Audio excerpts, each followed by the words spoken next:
Well, hi there. Welcome back. Thank you for joining me today on our year-long exhaustive study in the book of Matthew. My name is Steve Musser. I'm the assistant pastor at Strasburg Community Church in Strasburg, Colorado. And today we are going to be taking a look at Matthew chapter 5, verses 17 to 32. You can click the link down below to find the PowerPoint presentations for that, so you can follow along with us as we study through this, or you're more than welcome to just watch the screen and see where it takes us this morning. So why don't we go ahead and get started by taking a look at the passage, Matthew chapter 5, 17 to 32, and we'll see where it takes us from there, okay? So Matthew chapter 5, starting in verse 17, says this: "Do not think that I have come to abolish the law or the prophets. I have not come to abolish them, but fulfill them. I tell you the truth, until heaven and earth disappear, not the smallest letter, not the least stroke of a pen will by any means disappear from the law until everything is accomplished. Anyone who breaks one of the least of these commandments and teaches others to do the same will be called least in the kingdom of heaven.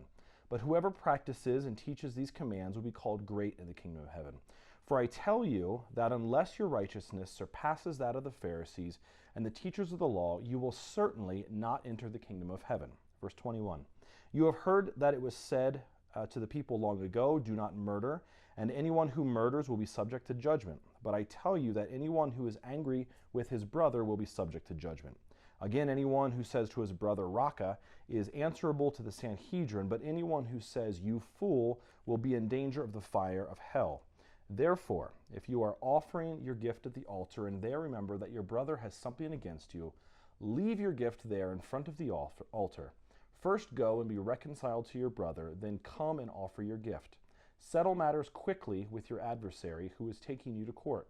Do it while you are still with him on the way, or he may hand you over to the judge, and the judge may hand you over to the officer, and you may be thrown into prison. I tell you the truth, you will not get out until you have paid the last penny." Verse 27, "You have heard that it was said, 'Do not commit adultery,' but I tell you that anyone who looks at a woman lustfully has already committed adultery with her in his heart. If your right eye causes you to sin, gouge it out and throw it away. It is better for you to lose one part of your body than for your whole body to be thrown into hell. And if your right hand causes you to sin, cut it off, throw it away. It is better for you to lose one part of your body than for your whole body to go to hell." Verse 31, "It has been said, 'Anyone who divorces his wife must give her a certificate of divorce.' But I tell you that anyone who divorces his wife except for marital unfaithfulness causes her to become an adulteress, and anyone who marries the divorced woman commits adultery."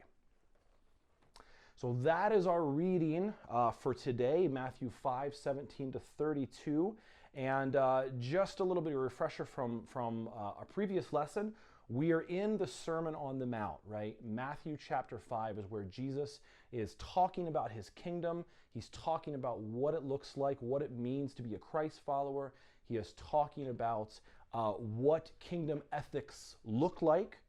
And last time we met, we talked about the Beatitudes. Blessed are they that, you fill in the blank, right? And so Jesus is continuing in Matthew chapter 5, communicating what kingdom ethics look like.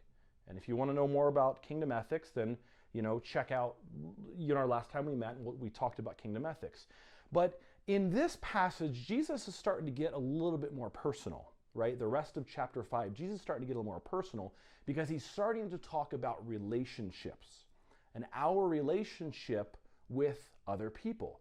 And the way he goes about doing that is by talking about issues that take place in our relationships at times. And certainly these specific issues don't apply to all of us. Hopefully they apply to none of us on the surface, but when you get to the heart of these issues, we're going to very quickly see that all of these things actually apply to us if our heart isn't what God intends it to be.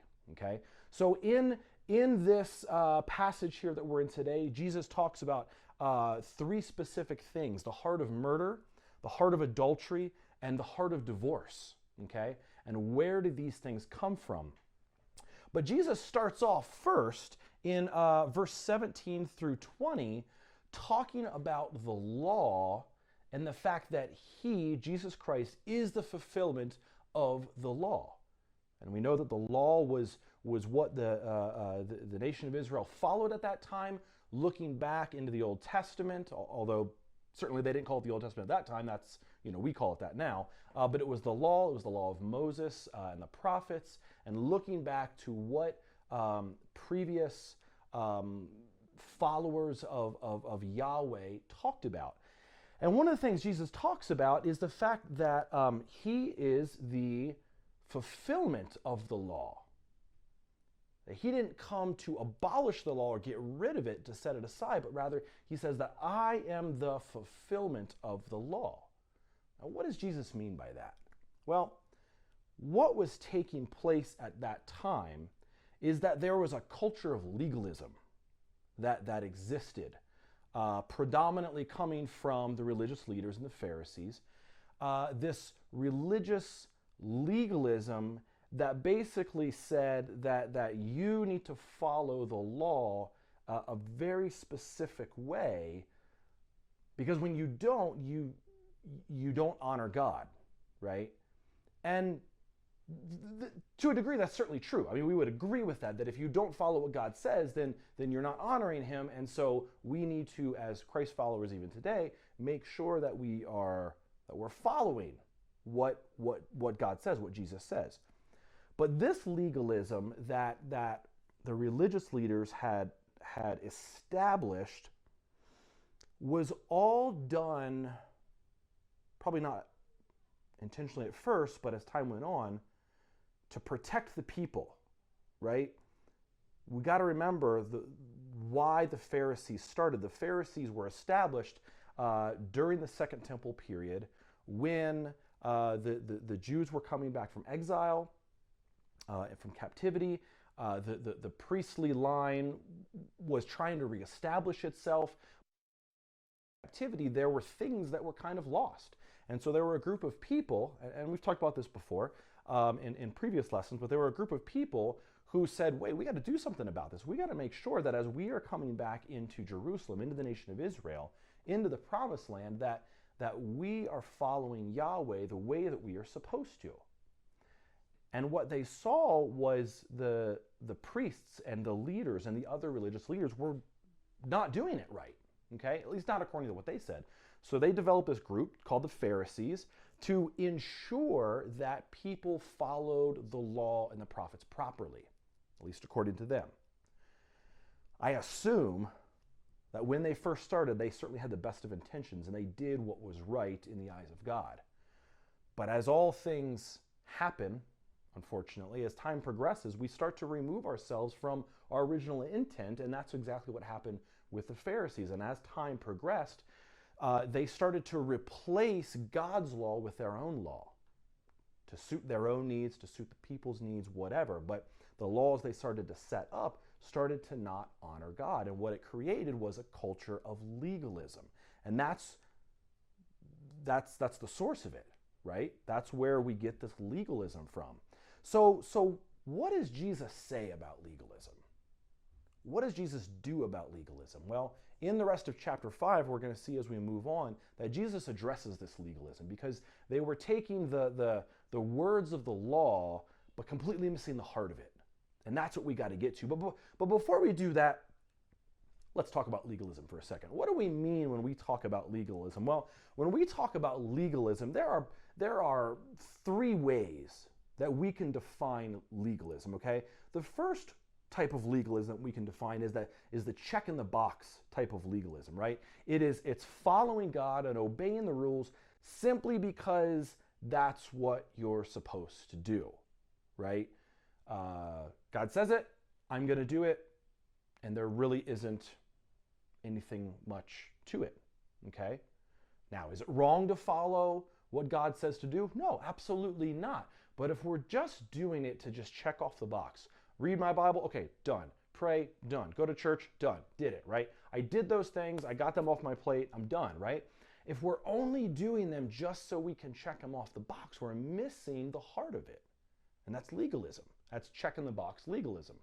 And that's one of the things that we can often find ourselves falling into at times. The other type of legalism is when we replace the spirit of the law with the letter of the law, or when we get those two confused, right? A good example of this is in Matthew chapter 12, where Jesus heals on the Sabbath, right? There was a law that says, don't do any work on the Sabbath, okay? Because one of Moses' law, one of God's law, 10 Commandments is, remember the Sabbath and keep it holy. And so the Pharisees replaced that with, don't do any work on the Sabbath. And you can look at old Pharisaical law and stuff like that, and you will see all sorts of things you're not supposed to do. You're not supposed to like untie knots or get water from the wherever they got water from. Now, I was going to say water spigot, but obviously they didn't get that. You know what I mean, though. They said, don't do any work, right? And so when Jesus heals on the Sabbath in Matthew, the Pharisees see this and they say, hey, wait a second, that's work. You're not supposed to do this. And so Jesus is basically like, what's more important? Healing someone and meeting their needs, or, checking the box that I didn't do something? Like someone needed me, right? And I think we can develop this kind of attitude where we look at the letter of the law and the words that it says, and we miss out on the spirit, right? We look at words in Scripture that says, help the homeless, right? And yet when we see them on the street, or when we're driving down the road and they knock on the window at the stop sign, rather than helping them, we say, well, I'm going to pass judgment. I'm not going to give them money. I'm not going to help them out because they're going to use it to buy drugs or alcohol or something like that. Or, oh, I think, their Mercedes is parked around the corner, right? Well, those things might be true. I mean, it might happen, okay? That stuff might happen. That might be very true. But when Jesus says, if I have moved you in your spirit to help the poor and the needy and the homeless and whoever, this long list of people who need you, if I move you to do it, then you better do it, right? Don't look at my words and what I say, what I command you to do, and then you decide when to apply it. Because no, if the Spirit moves you to do something, follow it. But oftentimes we can look at the letter of the law and what it says and not have the right spirit towards it, right? And that's legalism. The other legalism that we can deal with, and I think this is the thing that's really prevalent in churches today, and it's certainly the type of culture that I grew up in church, is the fence and cliff mentality, okay? Fence and cliff. And basically what fence and cliff legalism is, it says, here is the cliff. The Scripture says, here is the cliff. Don't go over that cliff, right? But to protect you from that cliff, we're going to set up a fence way back here, and we're going to add some additional stuff. So, prime example, right? The consumption of alcohol, all right? It's a taboo subject. We're not going to necessarily debate it right here, but what does Scripture says? Scripture says, don't be drunk. That's the cliff, right? Drunkenness is bad. That is a sin. That is the cliff.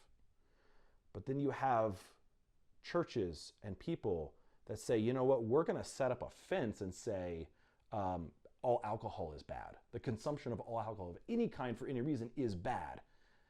And I'm sure people have good intentions for that. I mean, they want to keep you away from alcoholism and drunkenness and things like that, which is, you should, right? But the problem is that when they then take that fence of, well, we're just going to abstain completely, they take that fence that they've created and they say, now this is the sin, right? If you go beyond this, this is the sin. Certainly drunkenness is a sin. But if you even consume alcohol casually, that's a sin, right? And that becomes the fence, or rather for the legalist, that becomes the new cliff, right? And that's not true. I grew up in a culture during my teen years that was very legalistic about that stuff, fence and cliff. And I love music. I'm a musician myself. I've always loved music, and I have a certain taste for certain styles of music that don't necessarily appeal to everyone, right? We won't go into that. But I remember growing up when I wanted to use my gift of music in my church for like special music or for worship or things like that. And I remember sitting in front of the music director at our church at that time and saying, hey, I want to play this song. He says, great, go for it. Let me hear what you play. and I played it a certain way that there was nothing wrong with it, right? It had a certain rhythm to it, whatever. And I was told the lyrical content of that is okay, but the way you're playing it, we're worried that that might stimulate people the wrong way. I'm thinking I'm playing on acoustic guitar. I'm not doing anything wrong, you know? But it was this idea that if I played my music the wrong way, I could cause the wrong emotional, physical reactions in people. And perhaps to a certain degrees that is true, but in this context it certainly wasn't, right? Other legalism exists that women should wear or not wear certain clothing because they could cause men to stumble. And yes, you know, that can be certainly true. We're not going to delve into that topic because it's just as much the man's fault as well for where his mind wanders. And well, I guess we'll talk about that here soon with adultery and divorce. But at the same time, then it's telling women that, like, you know, you can't wear makeup, you can't braid your hair, you can only wear dresses that your grandmother made you. And while I'm sure that there is perfectly good intentions in some of those things, again, the problem with that fence and cliff legalism is when we say that if you do those things, or if you don't do those things rather, you're sinning and you're wrong. And it just sets people up for the wrong idea of what sin really is. We need to be careful though, right? We as Christ followers, we need to be careful to not judge legalism too swiftly. Just because another person has a different idea of you, has different tastes or different beliefs of you than you do, doesn't mean that we can automatically attach that legalist or legalism label to them, because we can't. We still need to take everything that people say and do and act and think and measure it against the gospel, measure it against Scripture. And if it conflicts with Scripture, okay, then it might be legalism. But just because it is something that you don't like doesn't make it legalistic, okay? So be careful of that. If you ever find yourself in a situation where someone does, says, or acts differently or has different preferences than you, be careful you don't just attach that legalism label right away, because it might not be warranted and it could cause problems that really aren't necessary, okay? So where do we go from here? Jesus talks about this legalism, and this is what he's going to address in the rest of chapter 5. So how does he do that? Well, what Jesus does is he kind of goes through this formula, if you will, to say that you've heard it said in the Old Testament, you've heard it said in the law and prophets, this, that, and the other, but I'm here to clarify this for you because you have misconstrued, you have misunderstood these things, and I need to clarify this for you so that you can understand what is truly at the heart of this. And again, we're going to talk about murder, adultery, and divorce, but the reality is it's not about any of those things, right? It's not about murder, adultery, or divorce, or we'll see in next week's lesson about promise keeping and revenge. It's not about those things.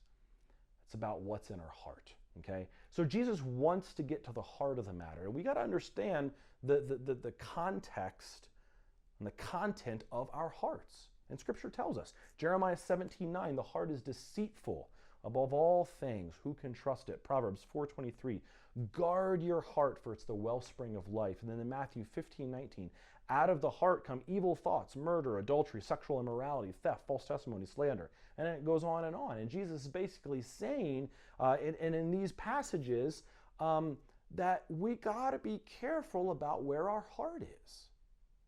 We've got to guard ourselves against false teaching, against legalism. We've got to guard ourselves against our own motives when they conflict with Scripture, okay? And so Jesus is going to start talking about a couple of these things, and it's all within the context of our relationships with other people.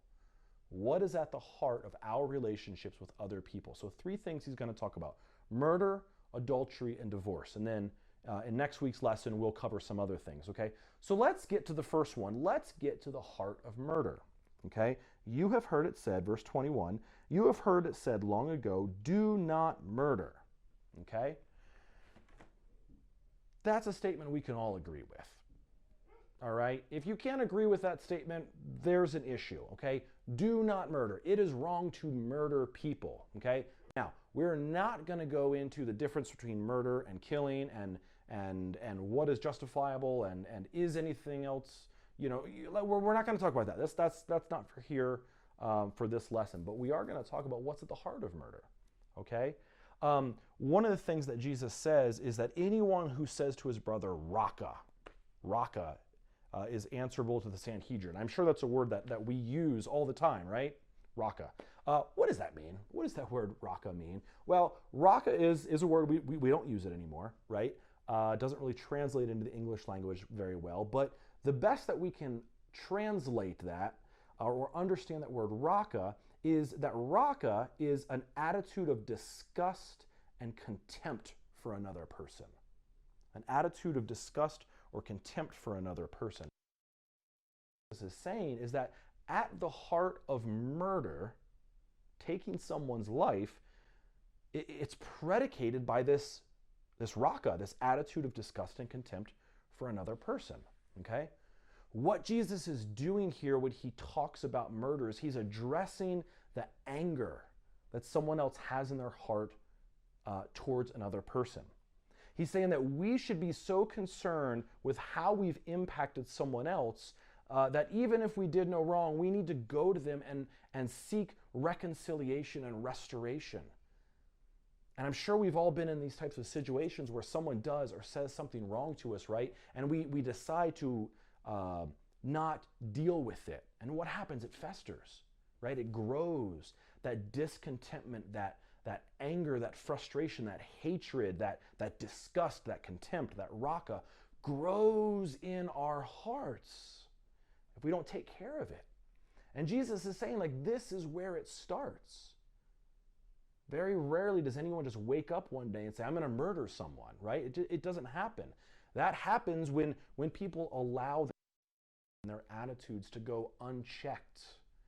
And we allow those things to grow and to fester, and they become something that overwhelms our lives, right?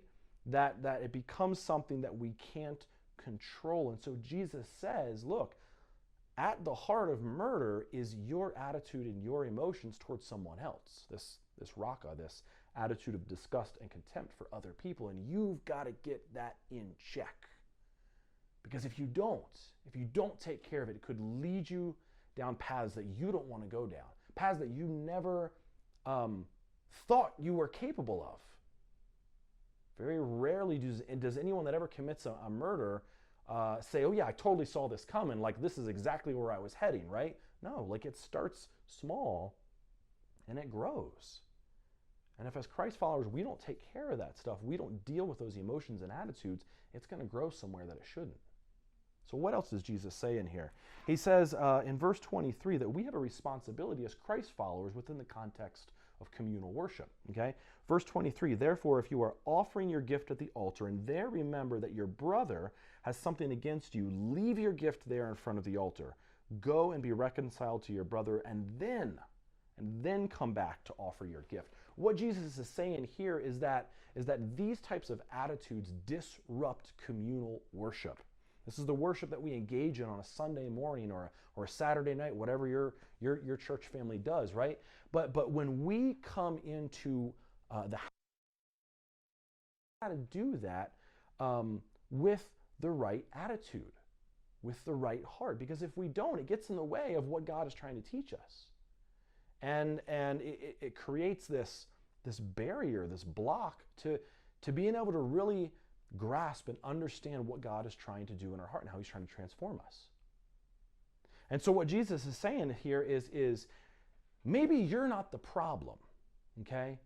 But if you show up to a church on Sunday and you remember that someone else has an issue with you, stop what you're doing, call them up, go find them somewhere else in the church, leave the church if you have to, and go find them and deal with the issue. Yeah, I recognize that maybe it wasn't you who did something, but if you even remember that, there's the potential that someone else might have an issue with you. We need to deal with that. We need to seek restoration and reconciliation. And all too often, I think, in our communal settings of worship, we miss out on this. I know I'm guilty of this. There's many times where I get up on a Sunday morning to lead worship or to preach or to do whatever, and in the course of that, I feel the Spirit going, Steve, do you remember that conversation, that attitude, that action that you had with that other person? You got to deal with that, man. We need to be so sensitive as Christ followers that when we remember those things, when we can recall those things and how we have possibly impacted someone else, that we stop what we're doing and we go try and restore fellowship with that person. I wonder how different our churches would be if we did that.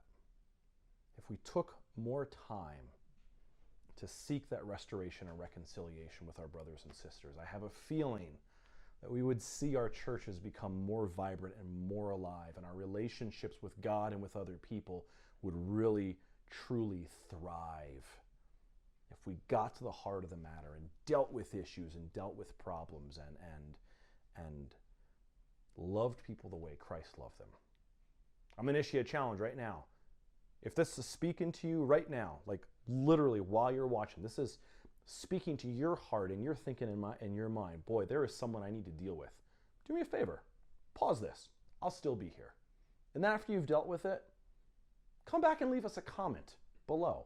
I'd love to hear about how you dealt with those things. But do yourself a favor, do the other person a favor, and just go ahead and pause what you're watching, and we'll wait for you to come back. Okay? Okay, let's move on. All right, so the next thing that Jesus talks about here in verse 7 through 30 is the heart of adultery. Okay, what is at the heart of adultery? You have heard that it was said, do not commit adultery. We agree on that one. But I tell you that anyone who looks at a woman lustfully has already committed adultery with her in his heart. If your right eye gouges you to sin, or causes you to sin, gouge it out and throw it away. For it's better for you to lose one part of your body than for your whole body to be thrown into hell. And if your right hand causes you to sin, cut it off, throw it away. It's better for you to lose one part of your body than for your whole body to go into hell. So in this part, Jesus is talking about the heart of adultery. He's talking about lust. And don't think that this just applies to men and teenage boys. It doesn't.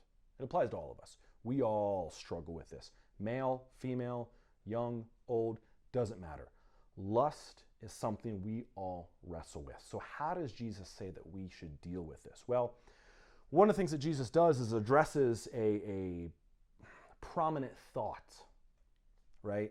That if my eye caused me to sin, I should pluck it out. If my hand causes me to sin, chop it off, get rid of it, right? And this is something that actually happened. I mean, like people actually did this. There was an early church father. Oh boy, the name slips my mind. I apologize for that. That he was having issues with lust. And so to deal with it, he castrated himself and became a eunuch, right? Pretty drastic measures. The unfortunate thing about that was he writes later on in his writings, I'm still dealing with this. So clearly castration wasn't the answer, but this is something that people, did, right? They had a sin issue, they had a problem, so they would physically maim themselves thinking that they could deal with this issue, right?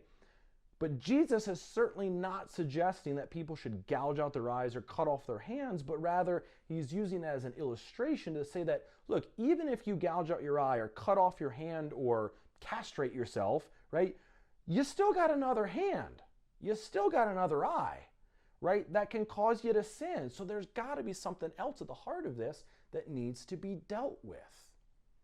And Jesus says that, look, it's not about taking out the eye or cutting off the hand or whatever you do, because if you don't deal with the heart of the issue, what's in here, you're going to continue to sin.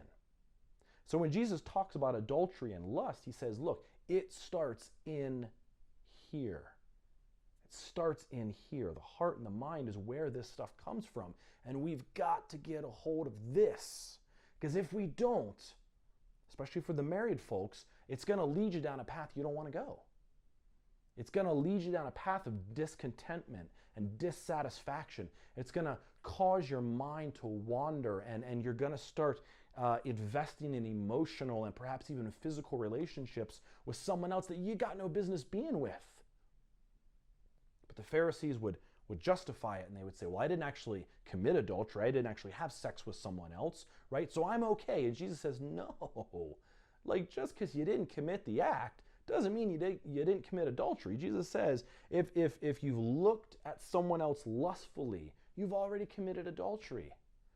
And that's at the heart. And we got to deal with this at a heart level.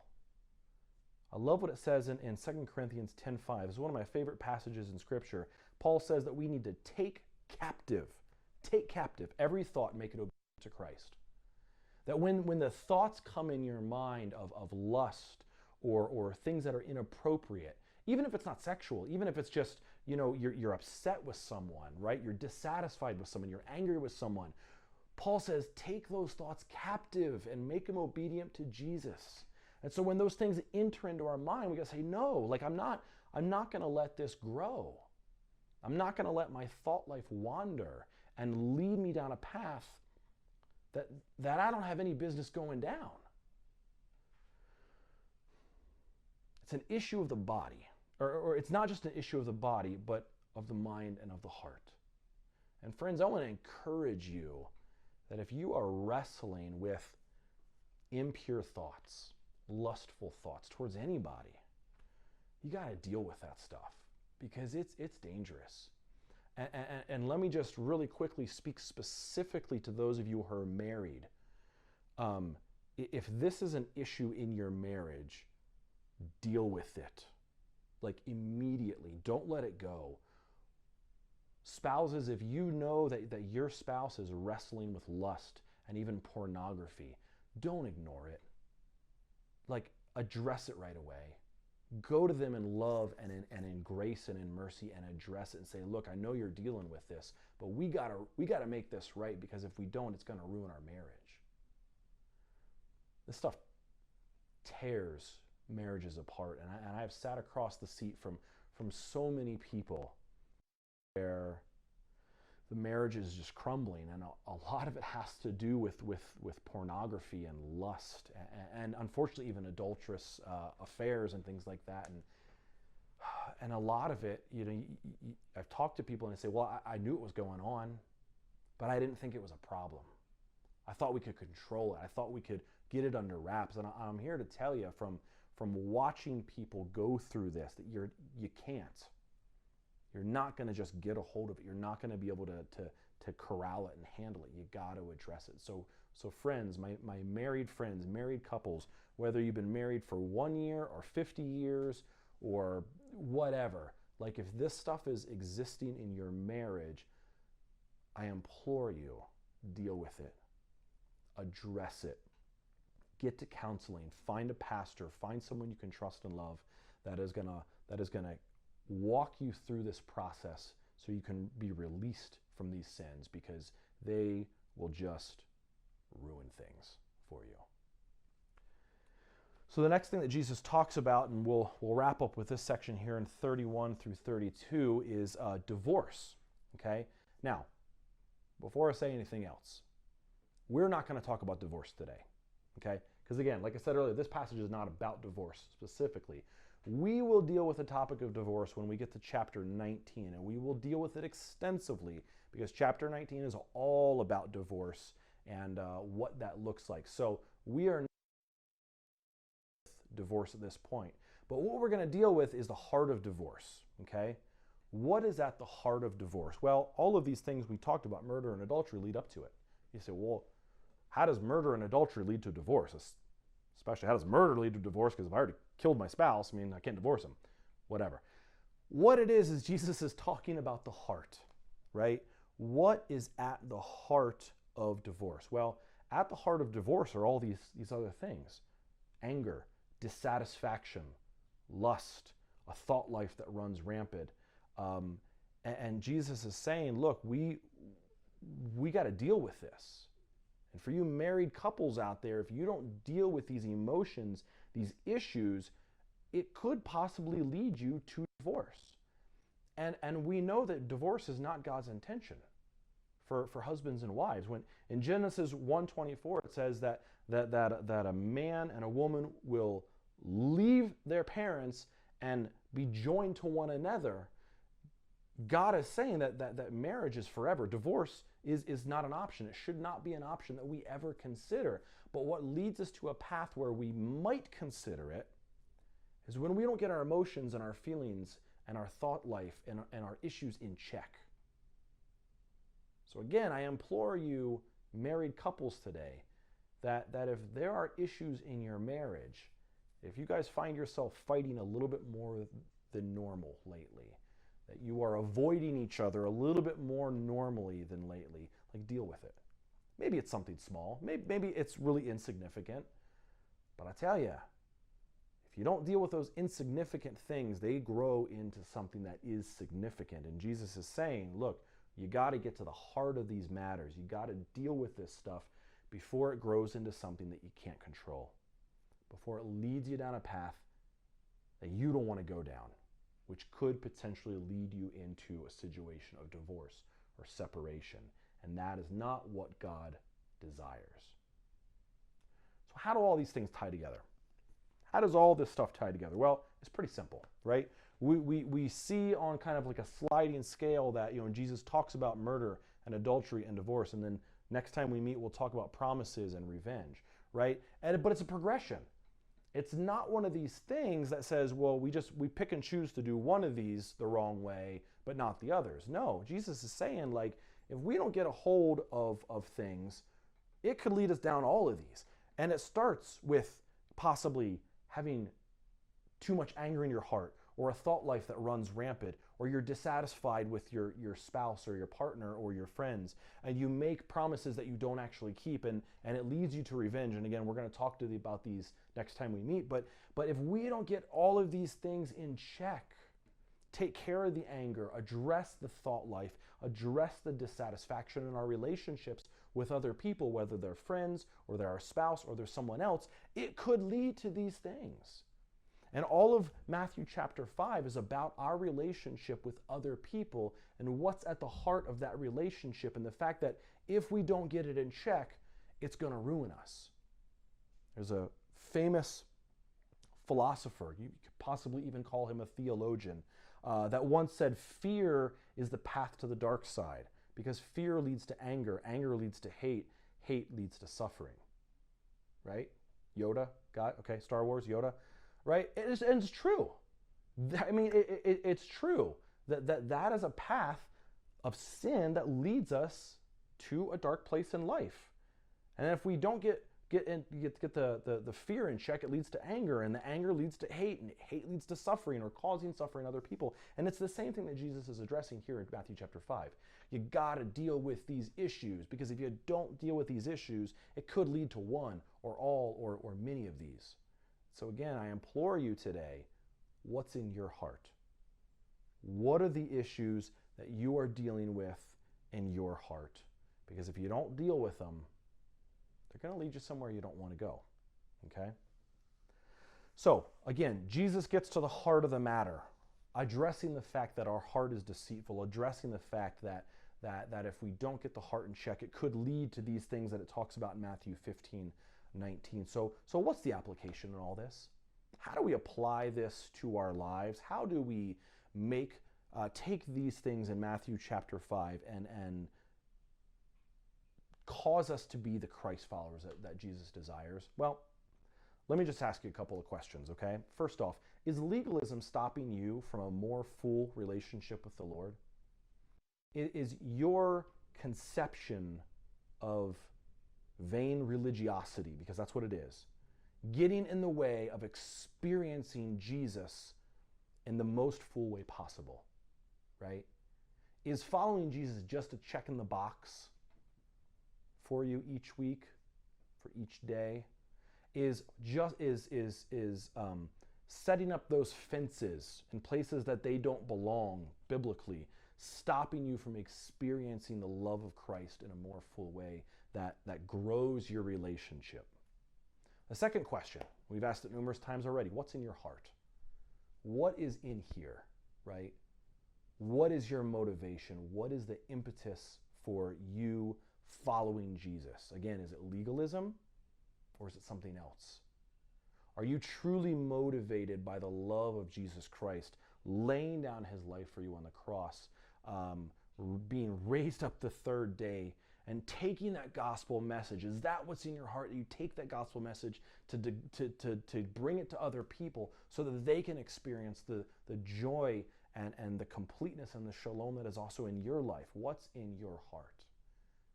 And then second, what's in your thoughts? What does your thought life look like? Man, if we had the ability to just take a magnifying glass and look at our thoughts, put them up on a screen even perhaps, boy, it'd probably be some pretty gnarly stuff, wouldn't it? But what's in your thoughts? What's going on up here? Remember the words of Paul. Take those thoughts captive and make them obedient to Christ. Which leads us to the last question. What areas of your life do you need to take captive for Jesus? Are there areas in your life that you have not yet surrendered over to Christ? Are there areas of your life that you are holding back? Maybe they are thoughts, emotions, past relationships that you are holding on to for whatever reason that are stopping you from experiencing a more full and fulfilling relationship with Jesus Christ. Those are areas you got to take captive. For those of you that are married, what areas in your marital relationship are causing friction and pain and even suffering? Take them captive. Take them captive together. For you parents, what areas of your life are causing stress and frustration for your children? Take those areas captive. When we allow these areas of our life to not be obedient to Jesus, we miss out on a more full relationship. And God's desire for us is that we experience a full relationship with him, a complete relationship with him that knows joy and grace and mercy and forgiveness and ultimately God's love. So I want to challenge you this week. Take a look at these questions. Ask yourself these questions. Ask someone else to ask these questions of you and answer them honestly with that other person. Okay? Next week, we're going to wrap up Matthew chapter 5. We're going to take a look at the heart of promise making, as well as the heart of revenge, and then also how do we deal with our enemies? How do we love people when it's not so easy to love them? Okay? So thanks for joining me this week. It was great spending time with you. Again, feel free to leave a comment down below. Click the link to go download the PowerPoint. There are notes in the bottom section of those PowerPoints for you to just look a little bit deeper into things. If you have any questions, comments, love to hear about them. And have a great day. Be blessed. We'll see you next week. Bye now.